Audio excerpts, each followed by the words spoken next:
the powers explode. I'm talking about the 80s. Oh, yeah. Great Scott! Cream of the crop. Oh, yeah. Mega powers, yeah! When this baby hits 88 miles per hour, you're gonna see some serious shit. Welcome to Dissecting the 80s. I am Trip Lano, one half of the Mega Podcasting Powers, and with me, as always, my turkey leg tag team partner, the Macho Mandrew. Gobble, gobble. Coming to you a little bit late, but in time for that Thanksgiving drive you've got to do. It's our second episode of Candied Yams, and final episode, I believe, of Candied Yams. I think so. We have run through the films of John Candy that we wanted to get to. So perhaps a new theme next year, perhaps not. We'll figure that out. We are closing things out with the Christopher Columbus written and directed and John Hughes only produced, which is pretty rare for him, Only the Lonely. John Candy plays a policeman in Chicago, surprise, surprise, who is never really found love and lives with his overbearing mother. And finds love at a later stage in life, although he says how old he is in this movie, and it's like definitely too young. Does he say 30, 38, 36, something like that? I think in real life he's in his early 40s here. Well, I know Ali Sheedy's 29 in this. Okay, they're about 12 years apart, I think. So I think he's like 41. Okay. So 41 playing 38, it's not that egregious. But he meets Ali Sheedy, who is the daughter of a mortician and a mortician herself, and they kind of fall in love. And it's a kind of your standard rom-com, but with the wild card of a crazy mother. Yeah. So that is Only the Lonely, not to be confused with the Roy Orbison song of the same name. And I was about to do the thing where I say, and we watched it and you know what that means, but we don't do that anymore. That's over. We've moved past that era. Yeah. We do immediately get the Roy Orbison song, which I know this was not a thing in 1991, but makes this movie so hard to Google because you have to add the word film or movie to the end. Movie or 1991 or Yeah. I mean, an appropriate choice of song because these are like sort of two lonely hearts, Ali Sheedy and John Candy in it. I will also say, like, we typically would spend a bunch of time being like, the age difference and stuff. But I feel like it's not that weird in this movie for these two characters. It also doesn't look that, they don't look that far apart in age. Right. Because they sort of age her up by making her so mousy, and he's doing this sort of all shucks thing, which makes him seem a little younger. So, I feel like it works here without seeming like your normal egregious, whatever. I agree. And I was looking at, so she was 29 in this and 23 in The Breakfast Club, because I was like, she looks so mature in this, and not in like a gross you're old kind of way, but just like you look like an adult now. Like you looked like a teenager. I think you're an adult. I think some of it is the clothes. Oh, too, they're doing really. They give her like some very dowdy clothes. Is that the right word? Dowdy, yeah, sure. I feel like that's the right word. She's kind of dressed like when she's kind of dressed like a Golden Girl, like very B. Arthur. She's got the long skirt and the slouch boot and the turtleneck. Yeah. I feel like later in the movie, when she like goes out on the dates and stuff, she's like Blanche. Wearing nicer clothes that sort of Blanche. make her look. Oh yeah, she does become Blanche. But those clothes more like suit her. I mean, they're of the style of the early '90s, so as much as they suit anyone, but they make her look a little bit less mousy and older. Yeah. We immediately meet in this movie the neighbor, who I believe his name is Nick, but I will only know him as Vivaldi from Last Action Hero. Oh, okay. I know this man. Why do I know this man? Yes. I must have missed that. Yeah, which is only a couple years later. Yeah, it's only a couple of years later. But Candy plays just like the truest little mama's boy. And in the beginning, it's kind of sweet. And then the more we get to know the mama, played by legendary actress Maureen O'Hara. I get that right? Yeah. You're good. Okay. She had retired like 20 years before this. It was, I think, 1970 or 71 was her last role. Yeah. And then Columbus was like, it's got to be Maureen O'Hara, and found her, got contacted with her through her brother. At the time, she was the first woman to be the CEO of a not a commercial airline, a scheduled airline. So her late husband flew flights in the Virgin Islands, the U.S. Virgin Islands. So he would fly between the islands, and it was like regularly scheduled, like sort of commuter flights between St. Thomas and whatever. He died in a plane crash, and then she took over as CEO of the airline. So he was a pilot. It was a very small airline. CEO. Yes. He was a pilot and owner of this business that was this little airline is probably being pretty generous. I'm guessing it was like 2 planes. And, you know, a 12-minute flight that happened a few times a day. Because the ferry between the islands and the Virgin Islands is about a half an hour or 40 minutes, if I recall correctly. So the airplane ride must have been more or less instantaneous. Oh, yeah, I'm sure. It's like when the LA to Vegas flight. That's the length of a sitcom episode. Yeah. Yeah, even short. Yeah, honestly, probably even shorter. But so anyway, she comes back to act in this movie, and I loved this particular story. Jim Belushi told this years later that they gave her like a real shitty trailer, and John Candy was like, absolutely not. And they were like, yeah, no, we're not going to spend money on this. Like we're putting the money in the movie. And he was like, fine, I'll give her my trailer and I just won't have one. And then they were like, well, John Candy can't not have a trailer. So we got him a good trailer. Yeah. Which like stand up, dude. Points in the column for stand up gentlemen.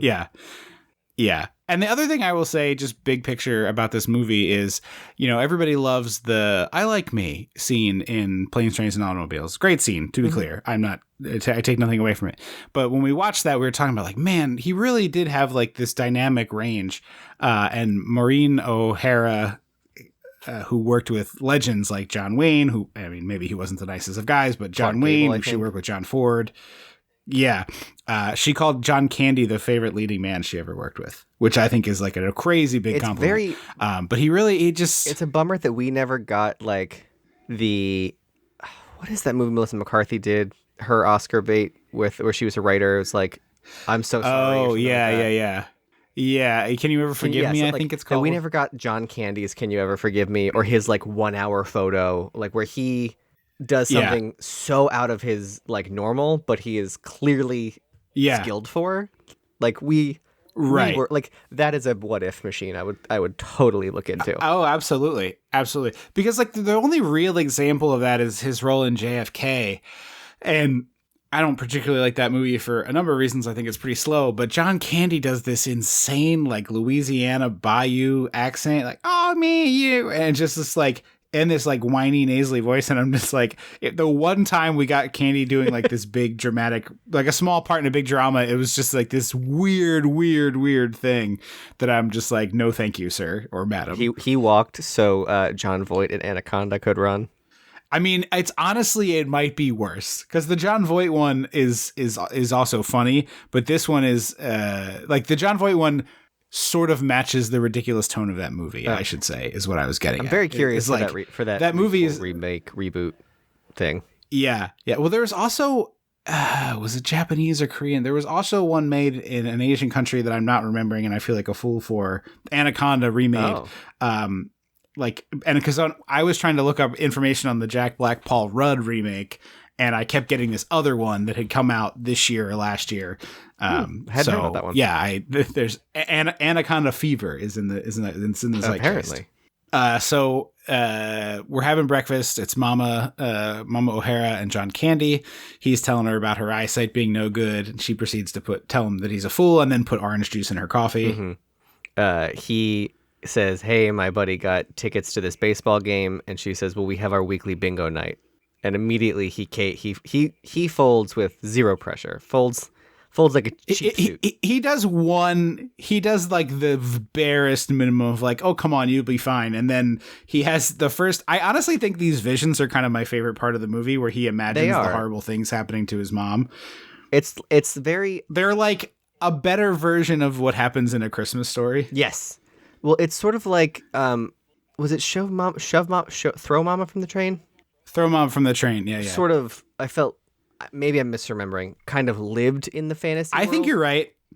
Yeah. This is like reality, but there are these like daydream moments, which I was like, oh, okay, I get a little dose of silly, I'm micro-dosing silliness. Yeah. I love that it's like, you'll be fine, Ma, you can walk home from bingo, and then she falls down an open manhole cover, and it's like, oh, John Candy. You let me go home alone, and now I fell in a manhole. Well, I did like that the construction site that she's walking through feels very the McAllister's basement in Home Alone. Oh, sure, like, it's normal stuff that is shot at like Dutch angles and from underneath and backlit, so it like looks spooky.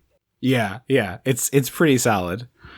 I also was sad here that he's like trying to have a yogurt and be healthy, and she's like, "Oh, eat a Danish," and then he like has the vision and is like, "All right, I won't go to the baseball game and I'll eat this Danish." And I'm like, "No, you're doing good." The fact that, honestly, a little surprised we didn't get an F slur in there, or even a fairy. Oh, sure. Oh, shocking. Food, yes, but I was like, I feel like there was we all know what that means. A stronger word would have been said in an early '90s Chicago home. I feel like Maureen O'Hara was like, I'll say Dago, but I'm not saying that one. She wasn't actually Irish, That was an accent. She lived in Ireland for a period of time in her life, so I just assumed with the accent and the hair. Or the last name and the hair. I mean, maybe I'm pretty sure she wasn't. Maybe, I don't know. Maybe I'm just wrong. But yeah, they were like, yeah, I like the idea that was a script. And she was like, I'm not. So you're saying you're saying I shouldn't do my voice of her as what I imagine the voices are in Darby O'Gill and the Little People, or Lucky, the Lucky Charms elf, Charms leprechaun, the Lucky Charms elf, or leprechaun. Elf, I said elf. Jesus Christ, I'm broke, man. Or what's his face? Or I just watched this. The Irish villain in Austin Powers, who has the Lucky Charms bracelet, and then they do the whole bit about Lucky Charms. Seamus, it's like Seamus or Patrick or something, like Seamus O'Flanagan. Yeah, it is something it's like a J.K. Rowling ass. I know the character. I know the character you're talking about, but I do not remember his name. We get the introduction of Jim Belushi as his partner, as I guess they're like prisoner transports for the Chicago PD. You never hear about this kind of cop. No.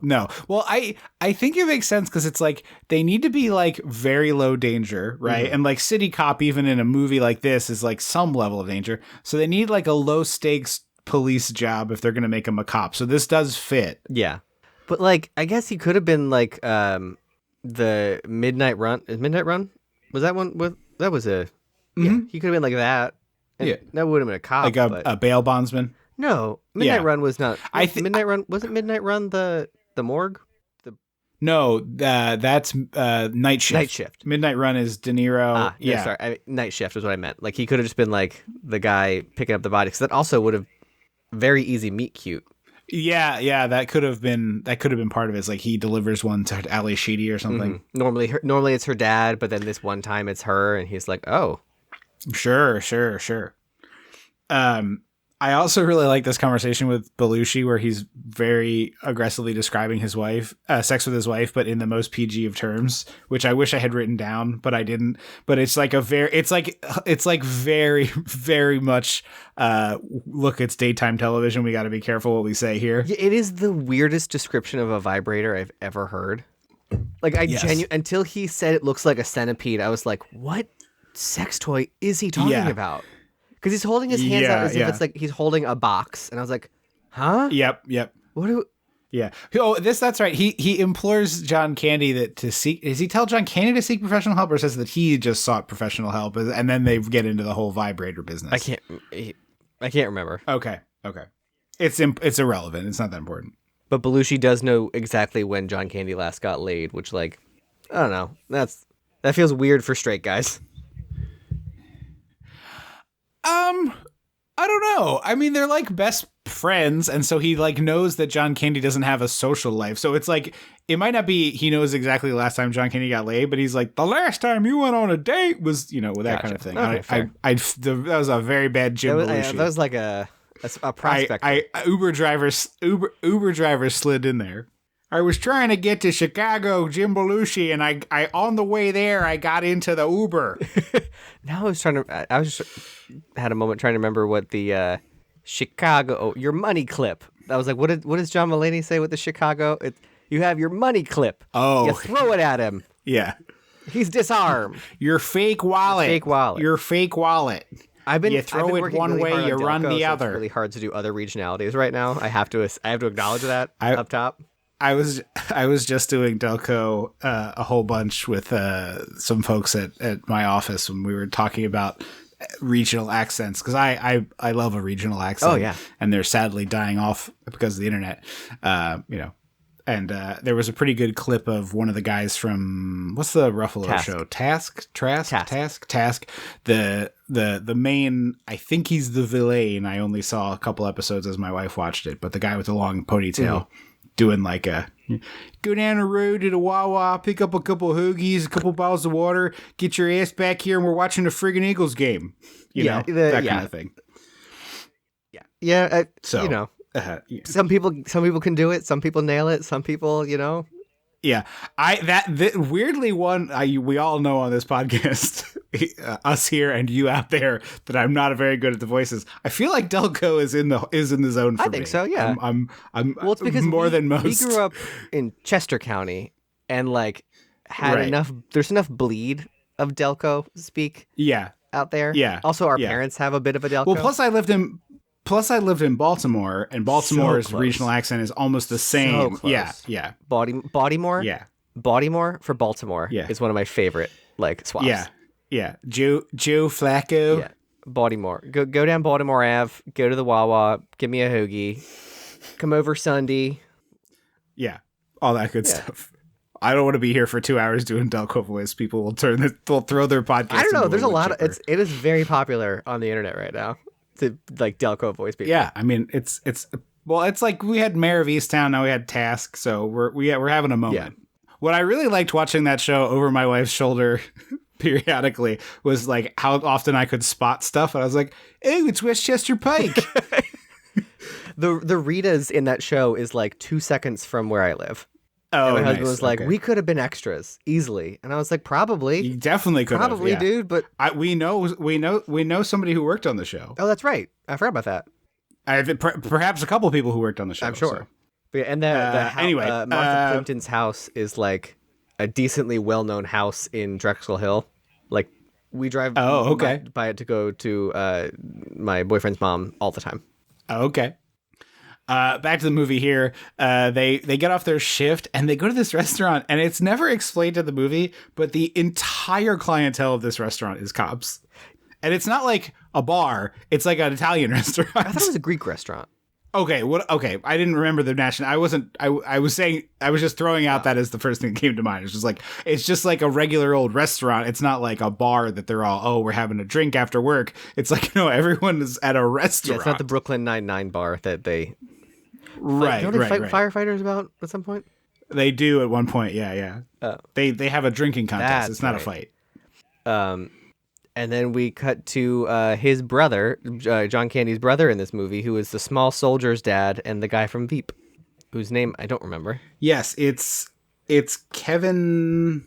Oh no, that's Macaulay Culkin and Kieran. It's Kevin something, but he also weirdly has like this golden or like light reddish hue hair dye job, which I've never seen on him before. Oh yeah. He always has black hair, and it's like this very odd. I guess they're trying to make him look more like Candy, so they dyed his hair. Yeah, and Maureen O'Hara, she was redhead in this.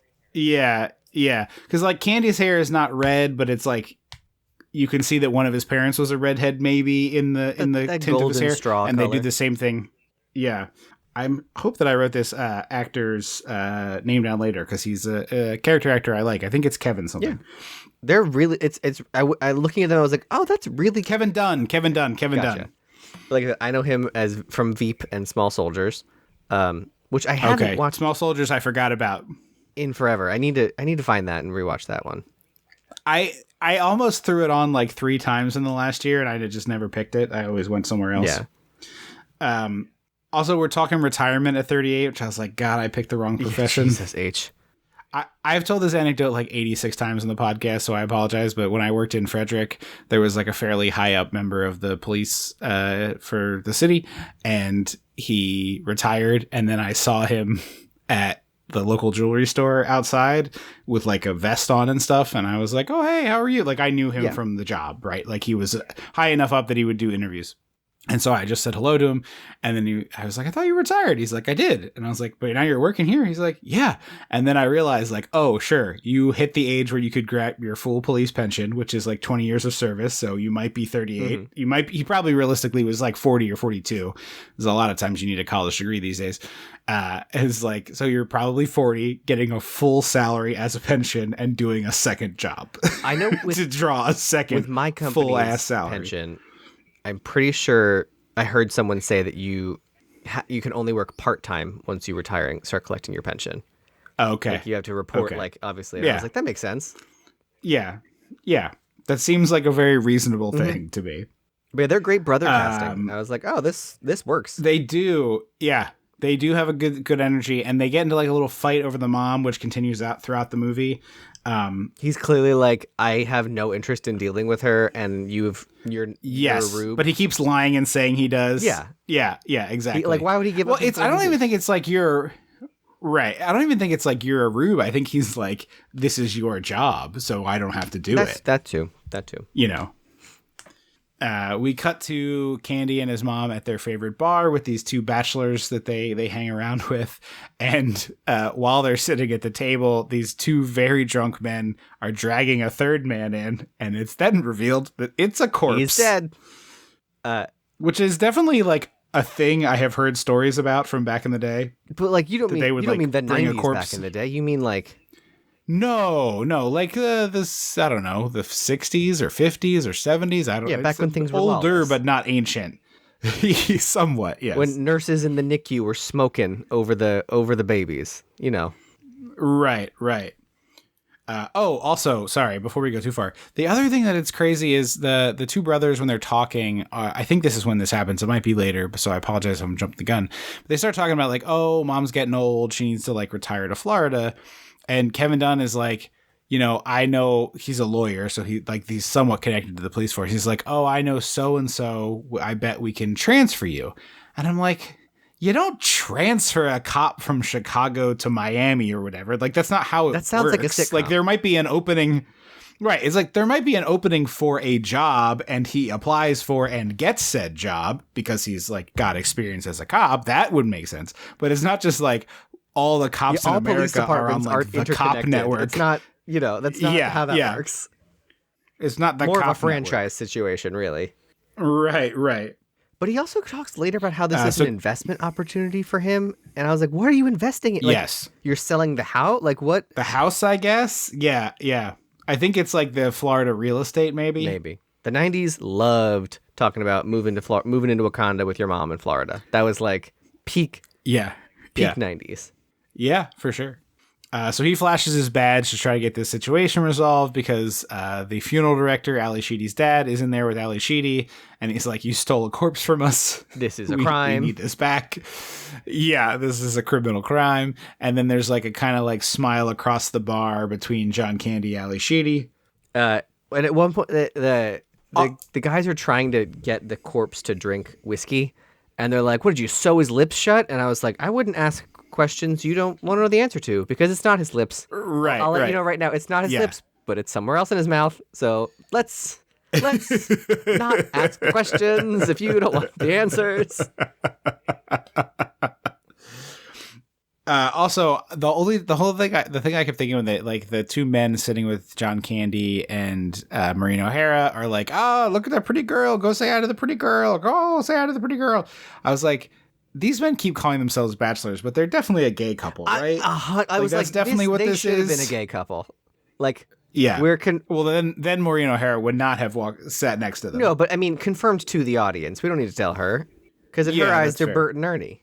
Right, of course. Yeah, I just was like, these men are a gay couple. What are we doing? History would uncover letters talking about the taste of his lips and be like, isn't it crazy how close they were as friends? Yeah. The whole like, oh yeah, I had an aunt. She lived with her best friend. Yeah. This woman had never took a husband, was very independently wealthy, and lived with her best friend, who was a woman, until they died. Yeah. With lots of cats. Yeah. They drove a Subaru and had 9 dogs. She died clutching her Home Depot credit card. Also, on this note, we have talked before about the Subaru lesbians thing, and there's like some great podcasts out there talking about this.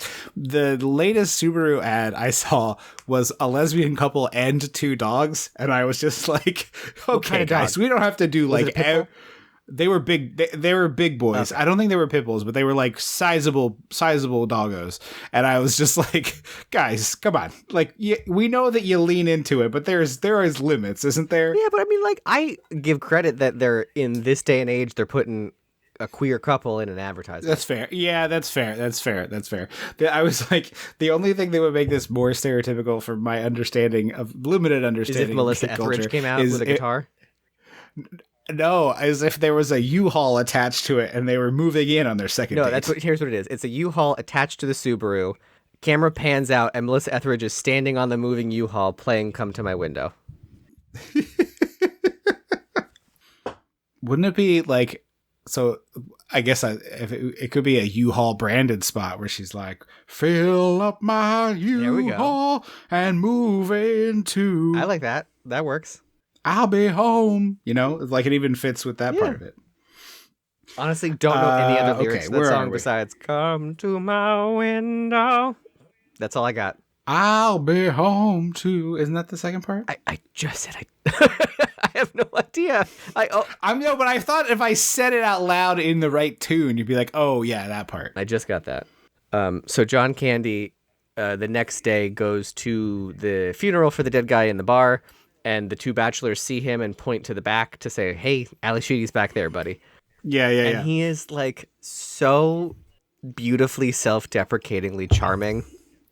Yeah. In a way that just works. Because the cold ass scout is a big swing. Second, like first time speaking to someone, asking them out. Yeah. Oh yeah. The biggest of swings. Like, I only attempted the cold ass scout limited number of times in my life. Very limited number. I don't think I ever have. I think I've been cold asked out once, but the one I have that's even remotely close to this is when I worked as a reporter, I would see the same woman at the courthouse, and I would have to like go to her to get documents and like sign things out. Mm-hmm. And so I would talk to her frequently with this. And so it was like, after like 12 of these where I was like, this conversation is longer than it needs to be, which leads me to believe there's an energy here that is not like one-sided. Because like asking out somebody at work is, especially when you have to go back there, is like very fraught. But I was like, I'm going to give this a try. It's a bold strategy, Cotton. I asked her let's see if it pays off. Yeah. We went on one very pleasant date, and it was like very clear, not a thing. And then we were just like polite to each other for the rest of it, and it was fine. Like it was completely fine. But yeah, it's a bold. Like I was like palms sweaty even thinking about doing it, you know. And so he just like strolls up to this woman. He doesn't even know her name. Of, like you still have to see this person. We had a little rapport. But yeah. That's fair. If she's like, I'm a lesbian and have no interest in you. What are you talking about? Like, you know, that's mortifying. You have to now. Yeah, that's fair. Yeah, he could be like, well, bye, smoke bomb, and never see her. I never need to come to this funeral home until my mom dies, so it's fine. Yeah. I like his list of excuses of like why you wouldn't go out with me, and he like rolls through, you know, I'm washing my hair, blah blah blah blah blah, and she finds this very charming. It would work on me. Yeah, it's cute. It's very cute. I think the two of them like have a very cute chemistry together. They do, and they both play this like lonely person who is just like, you know, not getting out there in the way that they should be, and they, you know, it comes off very authentic to me. The John Candy and Maureen O'Hara's Greek neighbor that you said is Nick is his name, but he's also Vivaldi from Last Action Hero. Which composer? I was like, Nick Vivaldi. Yeah, is like so horny for Maureen O'Hara. Oh yeah, I find it so cute. He like really loves this woman. He's like got a real thing for her. They've been neighbors clearly for an eternity. They both seem to be widows. Clearly 2 widows, very old people, and I want to be like at some point like, hey Maureen, what else are you doing? Like I don't mean to be rude, it's like that bad. Look, I'm looking at my watch.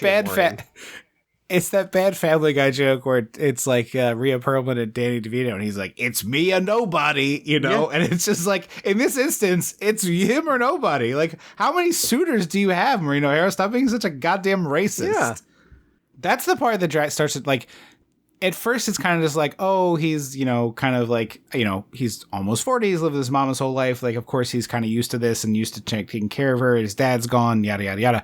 And then, like, the more we spend time with Maureen O'Hara, the more she becomes, like, a real villain. And that's my big beef with this movie. Mm-hmm. Like, it doesn't really, to me, have a satisfying, like, they introduce her real villainy a little too late, and then it's a little too hot, and then there's just, like, not enough road left for them to calm back down on this, to me.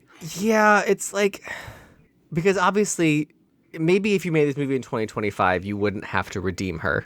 Like, she could just be the villain and, ride off into the sunset. Yeah. But in 1991, Mom has to get redeemed. And, like... Right. It's real half-assed, unfortunately. And the thing is like, there's a version of this movie where it's like she learns that she's wrong. Yes. Like there's 2 more scenes with her and Ali Sheedy in which, like, she's a jerk to her, and then he's like, I'm gonna give you one more chance, and if you're not nice to her, like, I'm gonna be real mad at you or whatever. And then she's, like, nice to her, and then there's, like, another moment later, even in a montage, where they, like, have a little moment together, and then leading to the end of the movie where she says the nice thing about her. And instead it's just like, oh, well, the movie's over, so she's got to have a face turn. And it's like, well, her face I don't know turn about at this. The rehearsal dinner comes truly out of nowhere. Because it's also, like, not earned. Not only is it not earned, like, it's not real. No. She's a jerk again later, Yeah. Yeah. We're jumping ahead a little bit. The picture perfect example of, why don't my kids call me? Yes, exactly. Yeah. So they go on their date, and it's to the soon-to-be dismantled Comiskey Park, former home of the White Sox. Almost said White House. Jesus Christ! And, like, where John Candy is, not like, a sports person, but if a guy did this to me with the Citizens Bank Park now, again, that works. That's working. I don't know why. I don't give a shit about Phillies. Yeah, but it's cool. It's neat, especially at the end where he's like, "Oh, hey, check this out." He pushes a button, and there's a goddamn fireworks. Which, like, we can have a discussion about the fact that, like, there's no fucking way that would happen. Like, I'll believe that not. he has a way to get in the state. He has a connection to get in the stadium. Yeah. But, like, you're telling me, like, no one's calling the police when there's fireworks in there's explosions in Chicago on a. Well, also, again, like, 30 Rock reference. This is very clearly like it's probably like a we won the game fireworks, because it's not like a whole show. It's like one little pra, but it's like they didn't, like, close the stadium down and just leave behind a couple rounds of victory fireworks. Like, there wasn't just, like, some lying in a box somewhere. Yeah, and, like, I am friends with someone whose job is professional pyrotechnics, and, like, the level of preparedness and carrying and all the bullshit that you have to do. Obviously, he's doing this job in 2025, but still, like, they're not just, like, hanging out just in case. Exactly. So it's like the guy's playing the scoreboard, what the hell's it called? The organ at the ball game, and they're having a beer and whatever. I also think he tells, like, a pretty funny story about a bachelor party that's, like, a little off color, but not, like, wildly inappropriate for a date. And then he starts getting all, like, humming about it. Yeah, it's like, we had a bachelor party here and got very drunk and played baseball and threw up on the field, and it's like, yeah, exactly. Yeah. It's not like you were like, and then the strippers came out and. One of them died, and we buried her under the pitcher's mound, and we took it to the grave. Right. It's like, and the next morning the players showed up, and there were a bunch of drunk idiots on the field. Like, that's kind of a funny story. Yeah. I don't know. Ali Sheedy has full Elaine Bennis hair in this scene. Yes. Like she's also kind of dressed, wall front. Her style could be Elaine. Mm-hmm. I mean, if you tailored it and picked better patterns, you get Elaine, basically. Yeah. So they have this like awkward-ish first date where she doesn't talk too much. He walks her home. He thinks this is kind of the end of it, and she's like, "Actually, I'd really like to have another date with you." Blah blah blah blah blah. So good sign here. Because she's like, "I have this thing," and I was like, in 2025 we would say autism. we might say autism in 2025. She's like, I have this thing where I don't talk. I don't like talking, and I get overstimulated, and I talk to corpses. And it's like, okay. Yeah. So meanwhile, we cut to the brother, and the brother's like, "Great news! I got you transferred to Florida," which again makes absolutely no sense. But also, like, his John Candy's boss wasn't like, yeah, I will do this without talking to John Candy. Right. And he's like, this is going to be great for all of us. And it's like, no, this is going to be great for you. You don't have to deal with mom at all. Now you're extra removed. But this is where he says it's a great investment for me. And I was like, I needed one extra sentence there. Like selling this house or buying a condo. Like what is? So cut from this they also talk about Candy how mom's family is in Florida. And I was like, so John Candy doesn't have to move. If her family is down there, which like they went went there without her for a reason. I'll just say that. Right. Yeah, they wanted to get away from this crazy ass woman. Yeah. But it's like, yeah, she has family there. She doesn't need me now. Right. So cut to they're getting a body out of this like 7th floor walk up where the elevator is broken. And they get this brilliant idea to use the fire hose to like lower it down like a bucket in a well. Hey, I was watching this movie Die Hard, okay? And John McClane jumps out of the building with the hose, so like we can put the corpse on the hose, no problem. And they wheel out like you know, much like Jake Peralta, both of these guys fucking love Die Hard. Oh yeah. Well, now that at the end, Candy moves to New York and joins the NYPD, and it's like I think he ended up as a Scully or a not Mulder. Sure. Is it Mulder? They're not Mulder and Scully, are they? It's Hitchcock and Scully. I was like, I know it's Scully, but there's no. It's funny, I said it and you didn't hear me because you were talking, so people at home are going to be like, Trip kept trying to say it. Yeah. So they're hanging this body out of the window of the fire hose, and then they like, oh, we're out of hose. I guess it's on the ground, and they look, and the body is like well above the ground. Like, they start trying to haul it back in. Window, I would say. It might even be like a 3rd floor. Oh, okay. It's pretty high up there. And then they start to haul it back in, and the hose breaks, and we hear the bag of soup, but we don't get to see it, which I understand. It's a comedy. Yeah, it is very clearly awful to be part Beautiful bag of soup. The fact that there wasn't like screams from the pavement below, like the splat. It really did need screams. Yeah. Yes. Oh God. So John Candy goes to buy a very expensive suit for his date at the ballet on Halloween. It's a Halloween ballet too, which I feel like you don't see often. I was like, I'm not that well versed in ballet. I dated a dancer briefly, but he was not a professional person, so I'm limited in my knowledge. But I was like, I don't know what the hell this one is. And like there is like Faust, I'm pretty sure was a ballet. Maybe it was an opera. Might have been a ballet too, but like I don't know. It feels like you could have done a more obvious one instead of just like this is a bunch of ghouls spinning around. Yeah. It does lead to a very funny bit where John Candy imagines a trick-or-treater being like a robber. Well, because that's what Maureen O'Hara says before he leaves the house. She's like, we always used to give out caramel apples together, but that's fine. You'll leave and a delinquent will come in and shoot me or whatever. And that's exactly what he pictures. Yeah, it's like the guy's on his knees and then he stands up with a gun. It's pretty fantastic.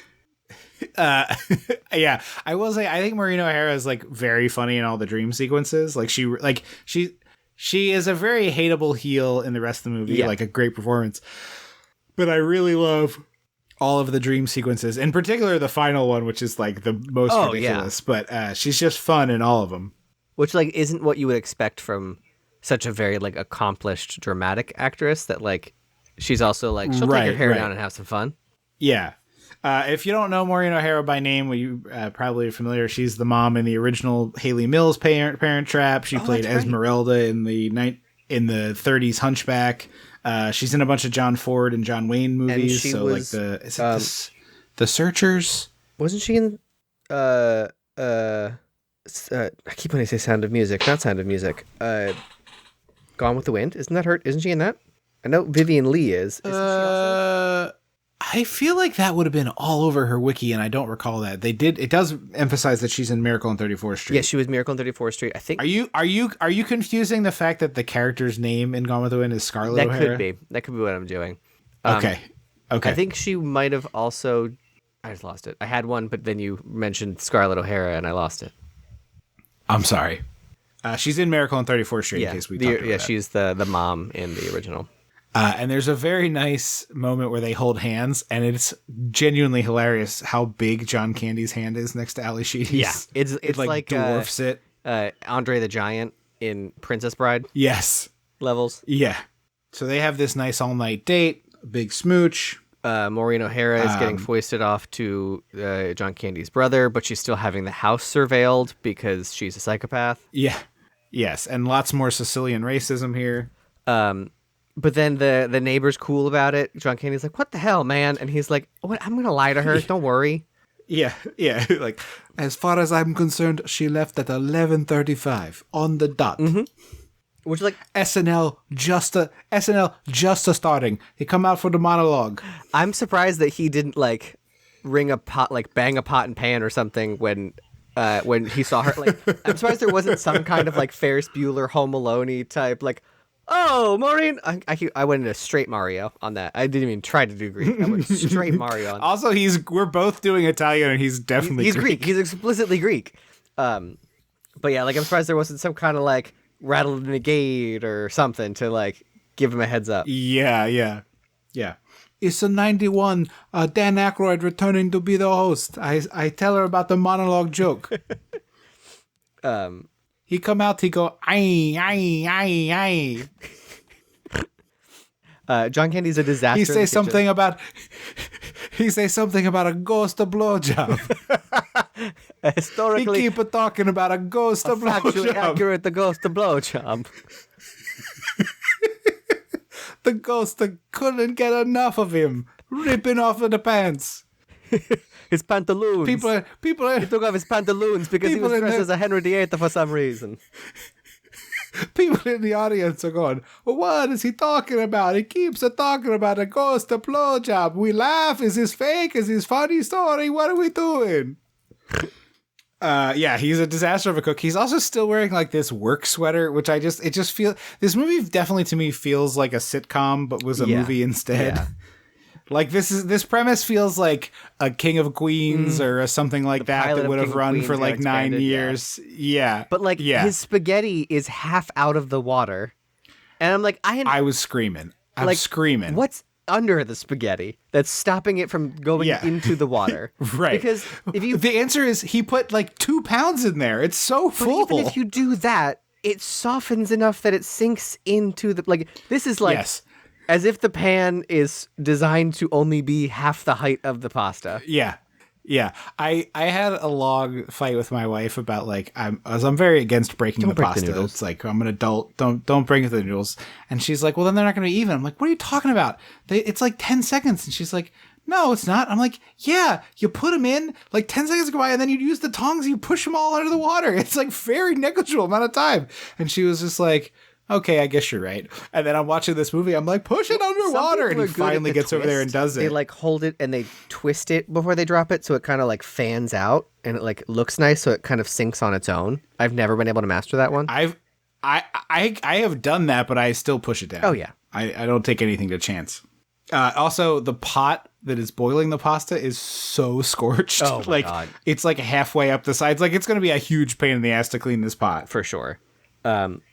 And so he burns the hell out of the whatever's in the oven, the chicken, I suppose. And whatever his pasta sauce is just like fully reduced in the other pan. Yeah, it's a thick boy. It's a paste.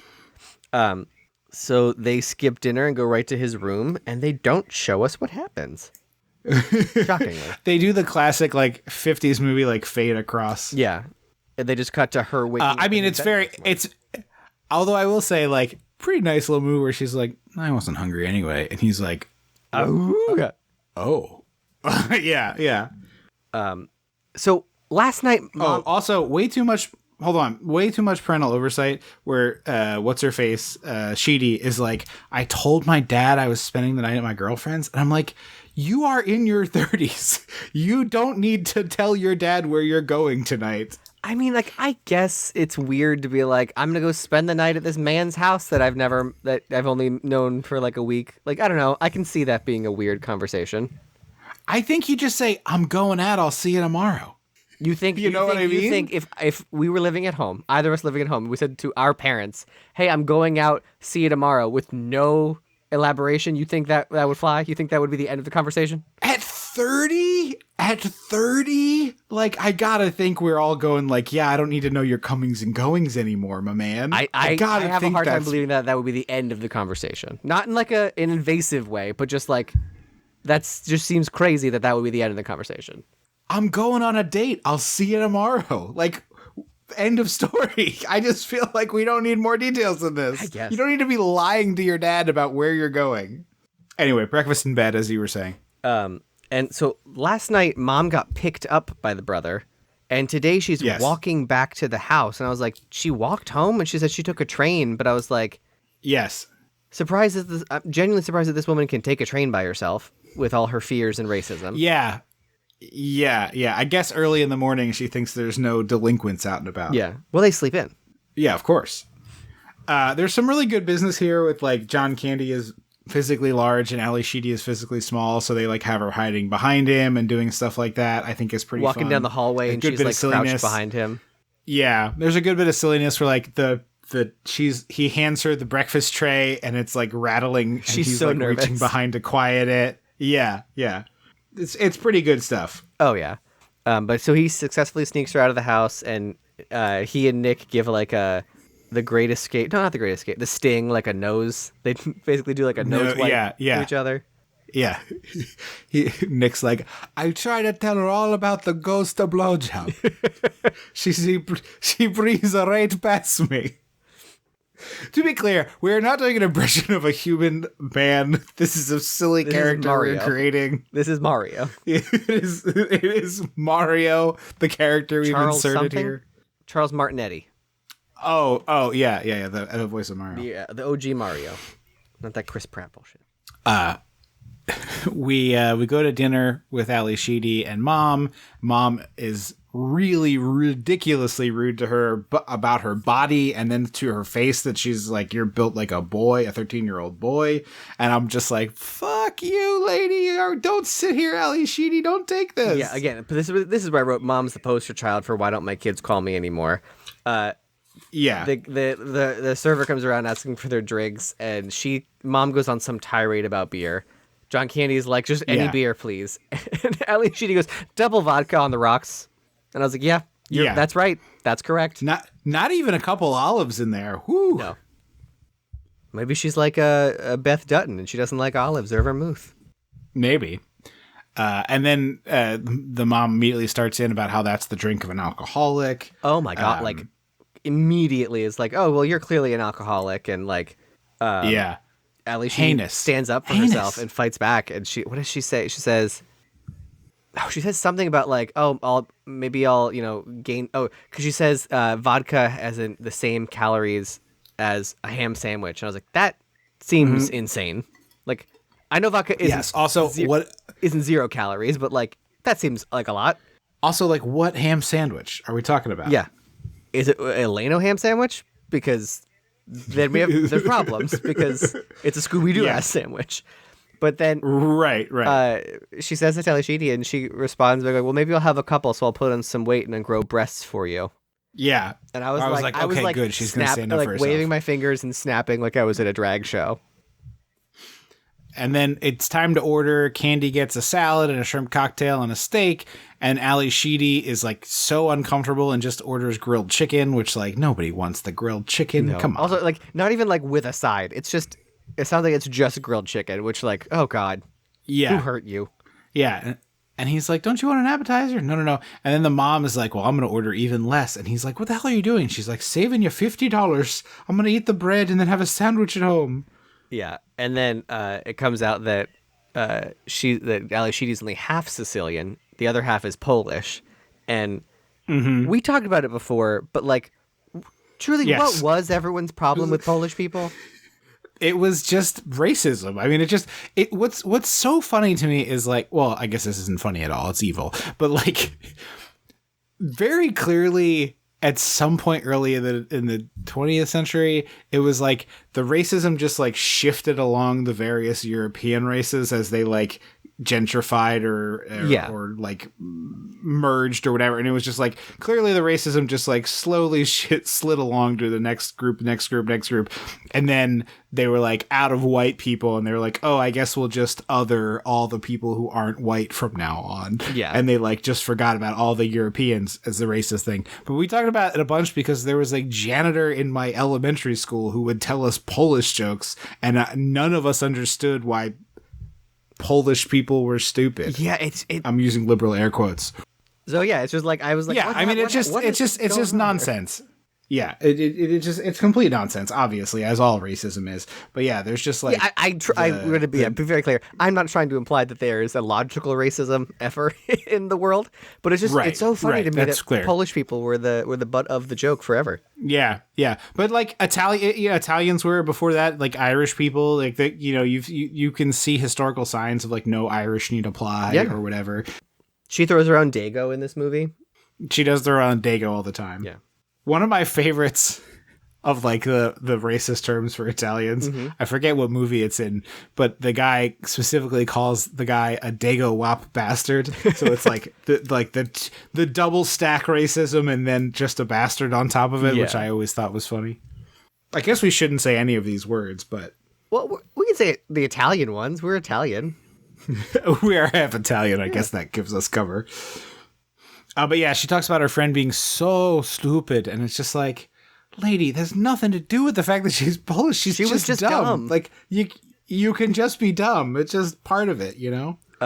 And so Ali Sheedy immediately is like, I'm leaving. And then I remembered that she says it in a second, but I then remembered that like she's supposed to be Miss Mousy Hamana. And I was like, oh, for someone who's an introvert, you're very good at standing up for yourself. I have to give you credit. Yeah, I agree. Yeah. And Sheedy's right. Like John Candy at this present moment will never stick up to for her against his mom. Right. And like she could just be a smother. If she wasn't racist, it would be a lot easier for her to not just hate her and be like, write her off wholesale. Baby with the bathwater. Yeah, exactly. And then we ride the train home. They're not talking to each other. They're sitting across from each other on the metro, across the aisle from each other. And then Candy reveals that he knows that his mom blew like $500,000, which in those days would have been like $450,000. Yeah, something ridiculous. And she blew it by being like extremely vocally racist about Jewish people to Jewish people. And she's like, and they took it personally. It's like, yeah, because you were racist about them to their face. So happy to see John Candy like not take the shit and be like, and push back and be like, no, like you're awful and a racist and you ruined Dad's business deal. I'm going to dredge the muck up from the bottom and shove it in your face because you need to be confronted with your actions and like, just go in. And it's the whole like, tell it like it is bullshit that so many people try and hide behind. Yes. Oh my God. It's so annoying. I've been that person briefly. And like, that's just, you're just trying to be mean. That's not telling like it is. You can be honest. Being honest and telling it like it is are two different things. One of them is asked for. Someone asks for honesty and they get it. But if you're just like awful and like, oh, I'm just real. I'm just being real. No, you're not. You're being a bitch. Right. So John Candy like storms out and says, I'm going to go buy a ring and propose to her right now. Just tell it like it is, Ma. And it's one of the many like, he's like, it's good to be a cop. And I think it's like obviously implied by the movie, but it's, you know, it's not, it's good to be a cop. It's good to be you. Yeah. You're like nice to people and people want to do things for you. Yeah, exactly. So he gets truck cherry pickered up to her window. I love this so much. It's such a ridiculous move. It's like her asleep in her room, and you hear that like, and you can see the lights flashing outside. So you like the audience knows. Well, maybe not everybody, but like I knew what was happening before it happened, and I was already kind of laughing. Yeah. And then he's like clunk clunk clunk clunk clunk, banging on the window too hard. To propose, and you know, they get engaged, and then we cut to the police locker room and we get some man ass out of nowhere. I was like, oh, the movie won't show us the sex, but I'll take it. You got a full butt. But mom shows up into the police locker room, and she says we're going to the Polish priest, doesn't she? Yes, yeah, she Which does. like seems crazy because he obviously doesn't say anything she wants to hear. Right.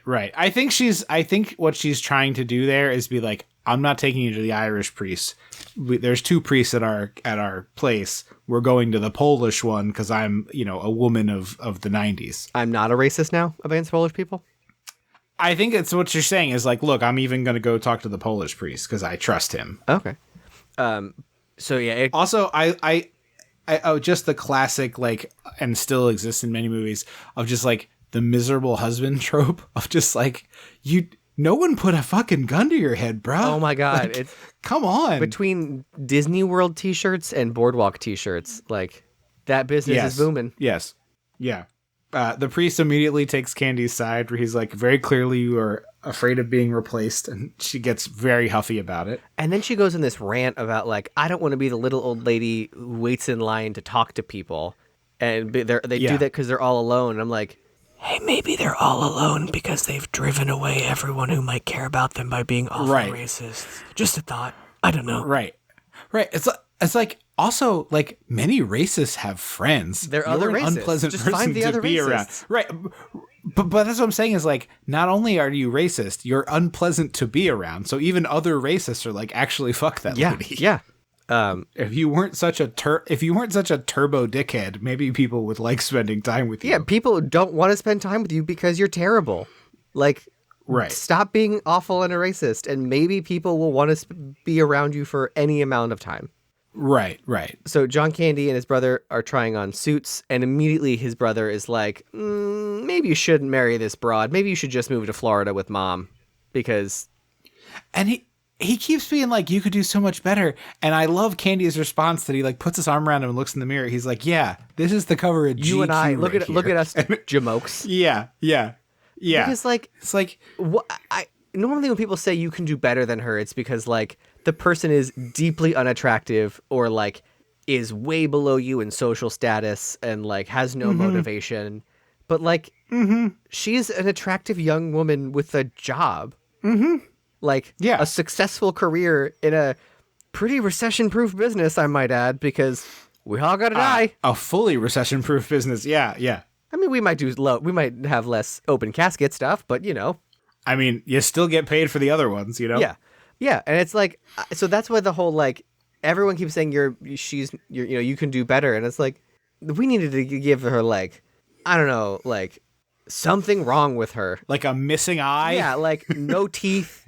And one eye and to be clear, people who have no one eye and no teeth are also deserving. They are. I'm just saying, like, we're just saying, like, if the movie wants to illustrate, like, oh, she's no good for you, like, do something, because it's like, or if Ali Sheedy was the racist, then you have a secret racist story. Ali Sheedy.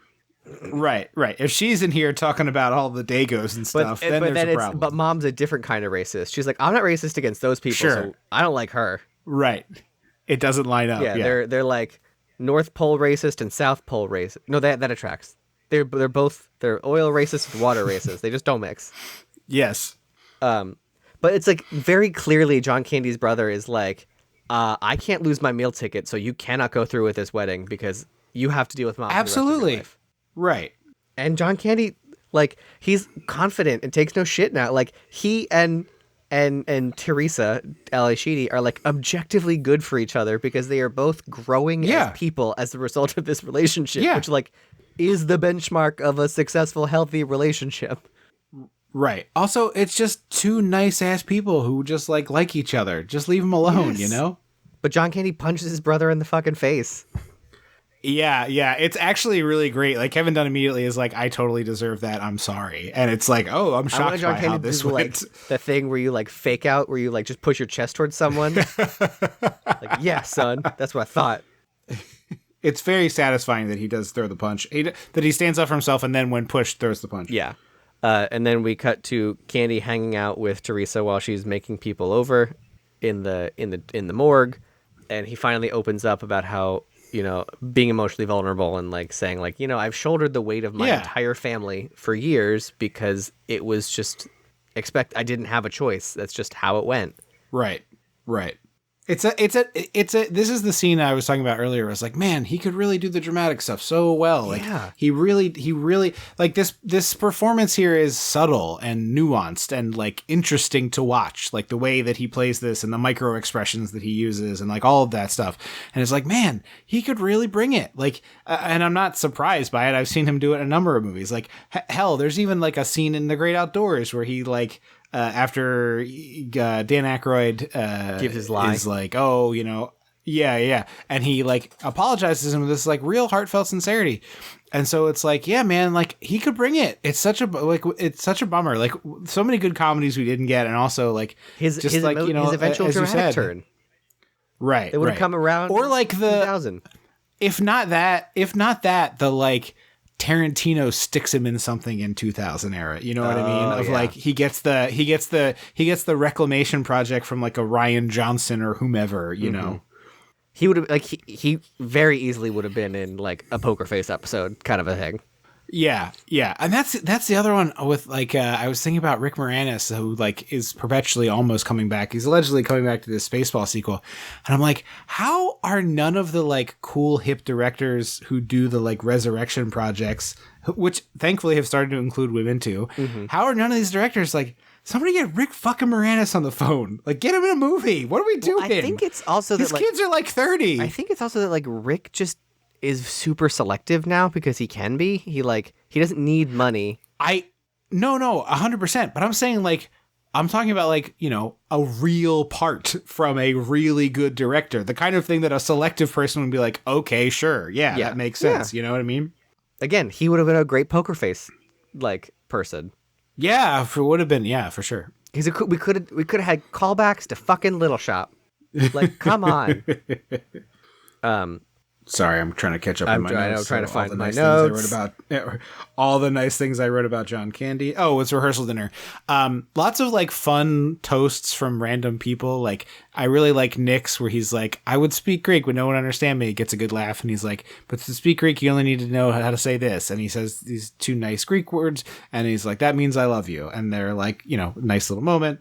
And then this is where you alluded to the face turn with the mom, where she gets up to give her toast. And it's exactly what you expect it to be, where she's like, you all seem so happy for them, but you don't know my side of the story.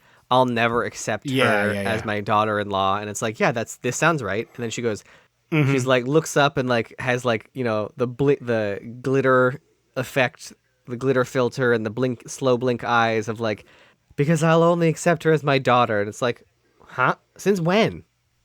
It's like, you're such a fucking narcissist. God damn it. Like, you haven't fuck earned off. This. Like, what? Right. So the rehearsal dinner winds up. Candy's like, don't get in the car with that man. He's all of a sudden, the mom who has no trouble speaking shit to anyone who with an ear was like tongue tied to say no to this drunk man. Like who she doesn't even seem to like. She doesn't like him. So like, in what world is she not like piss off? And shoves him into a snowbank or in front of a car. Like, yeah, right. But John Candy's like, so they're talking about, don't get in the car. He's been drinking, and clearly it's on his mind. He walks, Ellie Sheedy home, and before he goes inside, he's like, he has another daymare of a tragedy. This one has a great explosion, I will say. Yeah, it's also very funny. Like they go to pull out of the parking spot and they hit a car, and I was like, at that point, Maureen O'Hara would slap this man and get out of the car. Yeah, you know what I mean? This point, she's putting her leg over and hitting the brake, and getting out. But they lose control and they smash into a tanker truck, and it just really blows up. It's a beautiful explosion. What a big explosion for a little rom-com in 1991. Yeah, like you don't get explosions like this in anything now. No. Like not even action movies. You do get this. It's all digital. Also, they were going to go to Niagara Falls, then New York City for their honeymoon. I just find it funny that Niagara Falls is always the honeymoon destination. Well, I thought people having been there. Niagara Falls. I thought they honeymooned at Niagara Falls. Maybe it's both, because I've also heard like, people spontaneously get married at Niagara Falls. The beauty of the falls. Can you do that? I don't know. Is it like one of those places that you don't need to get like a license? You can get a marriage license in like 10 seconds. Is it like that? Is that the deal? Like Elkton, Maryland? Yeah, exactly. I thought it was that the people honeymooned at the Niagara Falls, which I always assumed was based on people who are from New York City. But it's just like, I've been to Niagara Falls. It's cool, but I don't know that it's like a particularly romantic destination. Yeah, I don't know. But he is now paranoid and is like, give me 1 second, and goes to call his mom and leave a message.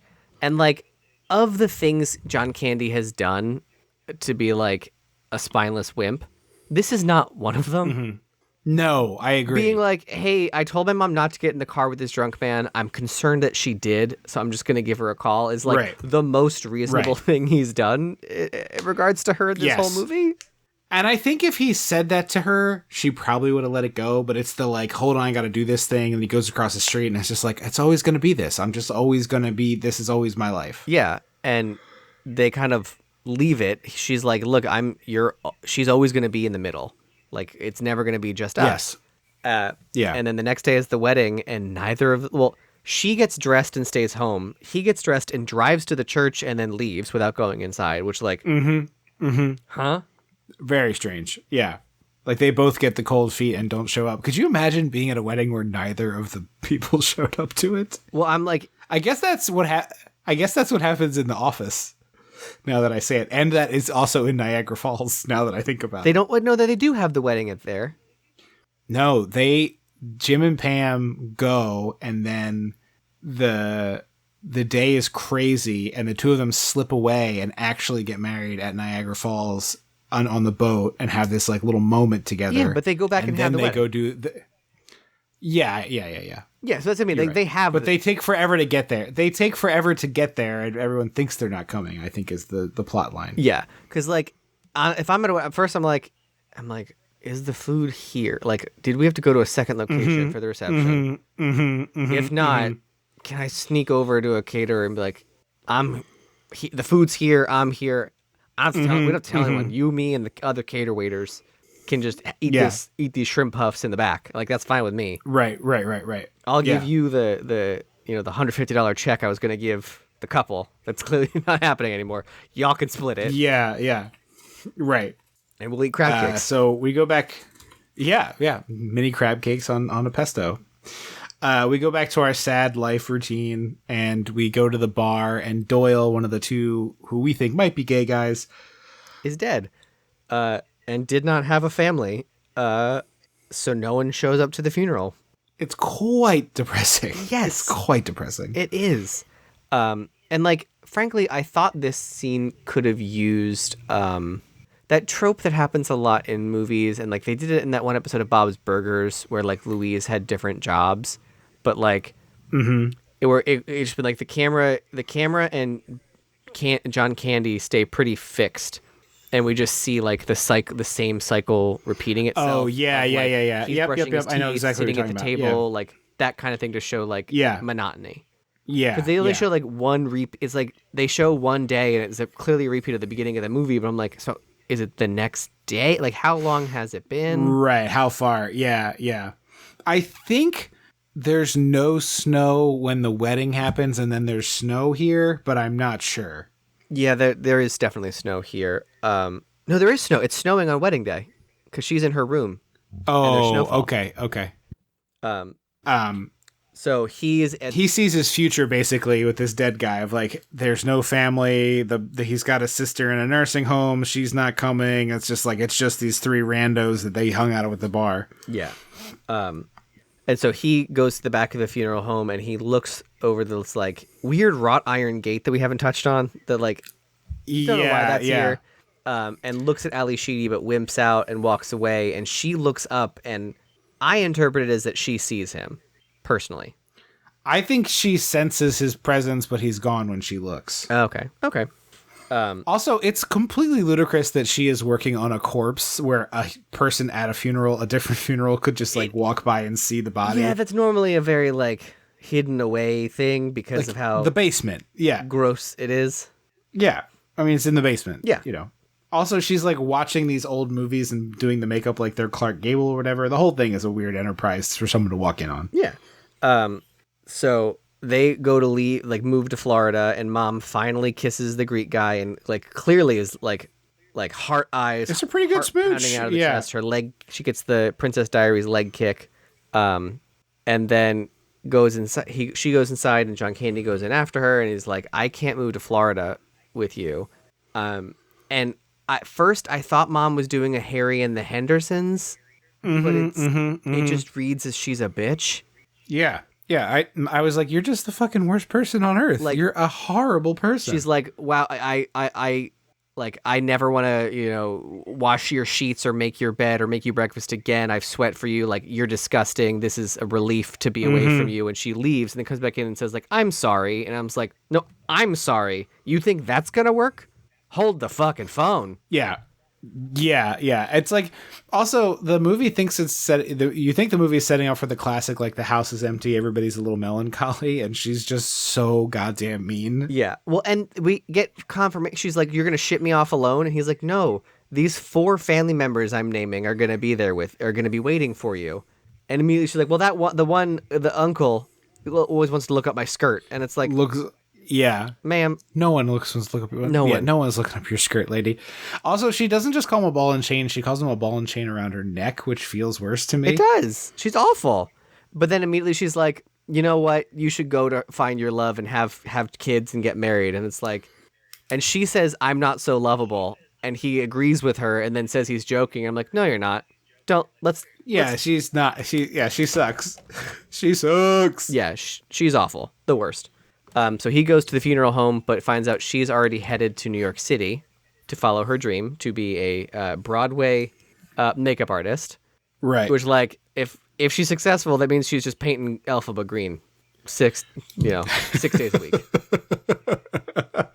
A lot of it's weird that her dream isn't. It's weird that her dream isn't film makeup, given that she loves old films. Yeah, I am now also catching that. Like, that is a weird thing. And it's not like the films are Busby Berkeley musicals. No. You know what I mean? It's not that they're music. It's film. It's like film-ass films. Yeah, it's Turner Classic Movie. Old white guy filmed an intro for this movie. Yeah. Hey, Ben Mankiewicz is like probably 40 something, maybe he's 50 something. I'm talking about the other one. I'm talking about the ones that you're thinking. I think you're thinking of the guy who I think is dead. Probably. So he gets in the cop car he borrowed from someone and says, "Get me Grand Central Station, or whatever the fuck train station." I'm like, is he gonna use cop pull to stop a train? Oh, absolutely, he is.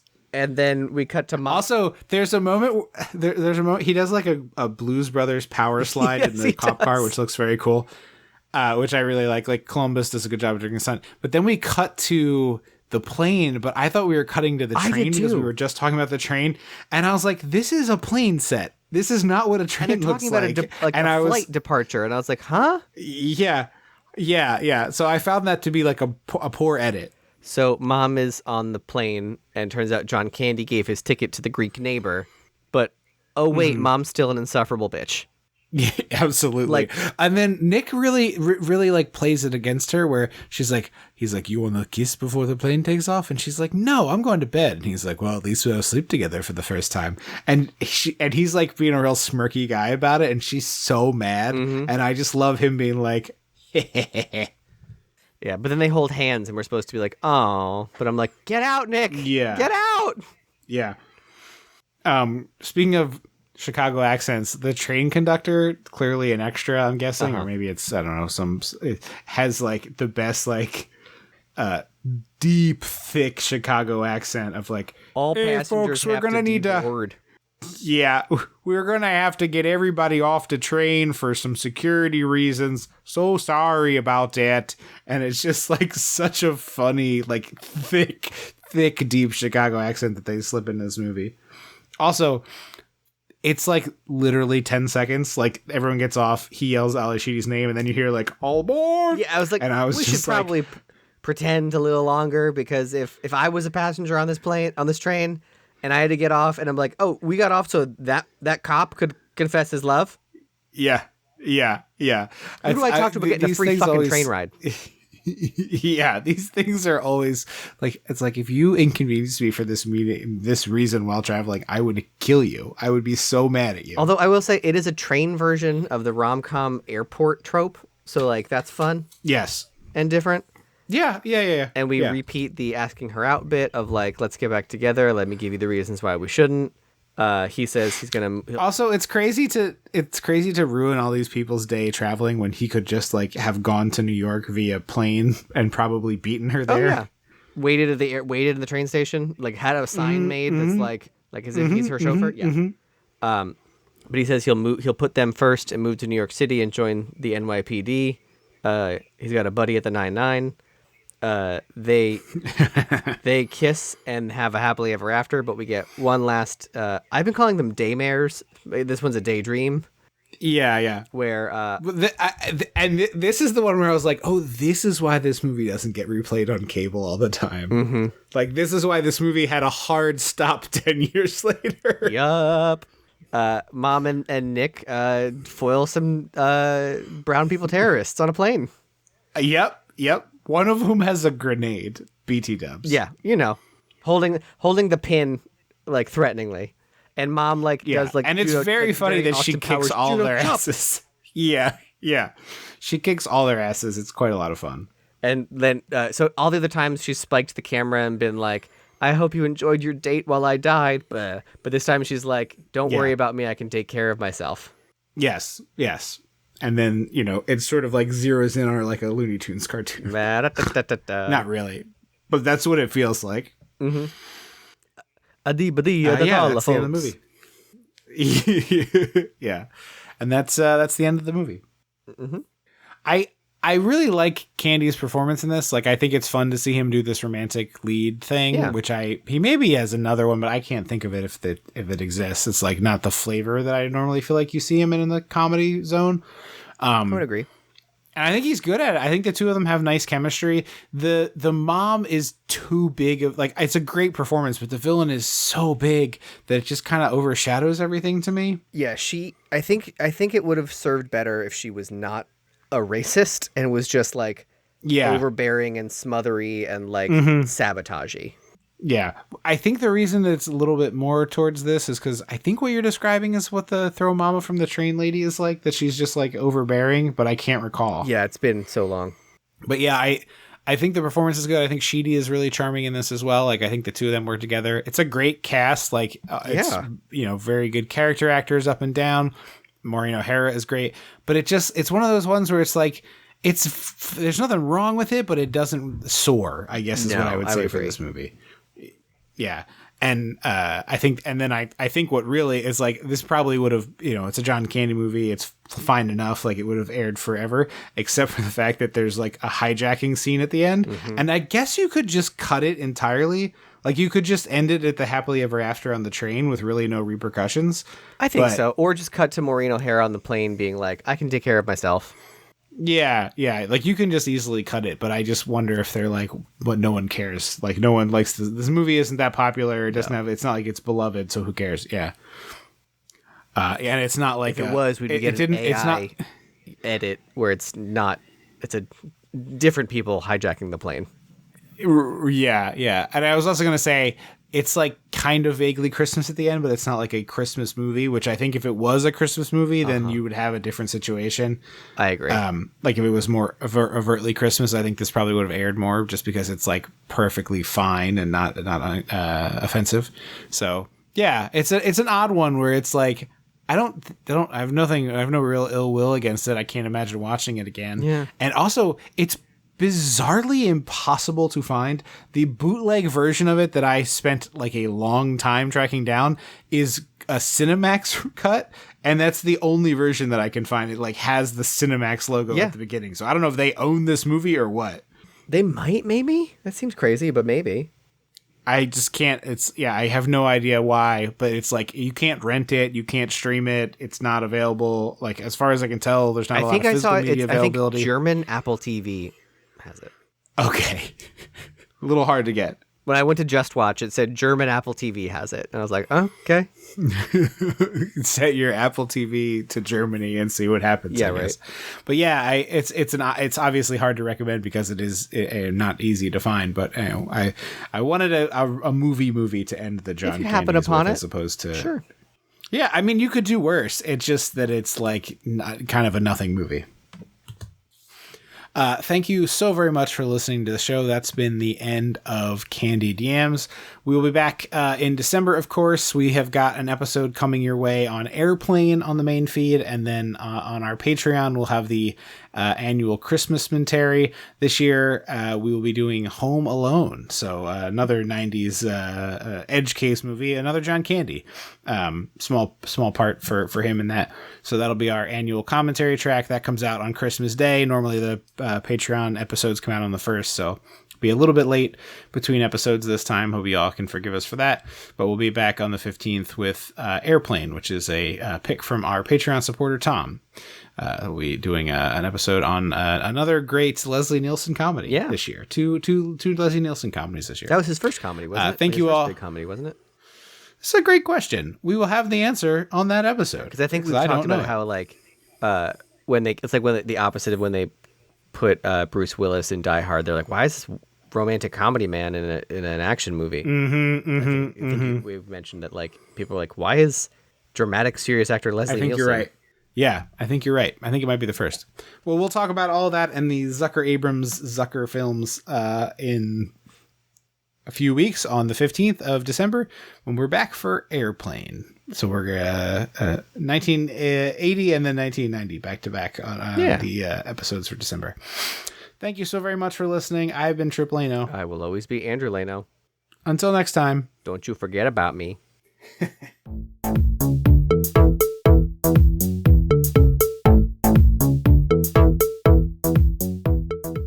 Dissecting the 80s is a Chum Some of This production.